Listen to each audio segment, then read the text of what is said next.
اهو اغسل فيها، وزي ما انتم شايفين كده عند الضافر اسمر جدا، طبعا مش هينفع اسلقها والضفر اسمر كده، هتدي زهمه وحشه.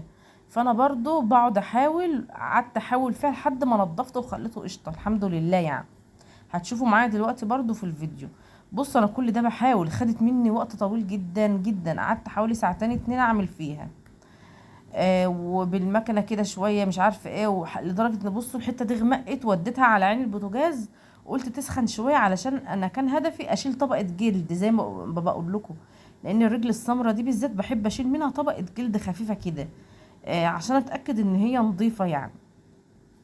قعدت ان انا احاول، واتعورت يومها الحمد لله جت سليمه.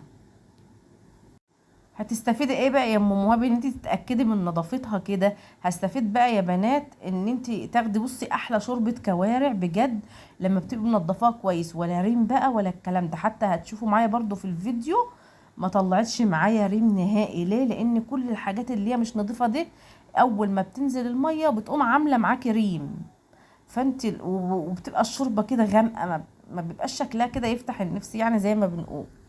فانا بصراحه علشان ابقى ضامنه واقدر ان انا اكلها وكده ابقى مطمنه من جوايا، لازم بغسلها بصوا قصدي بنضفها تنظيف كده عميق.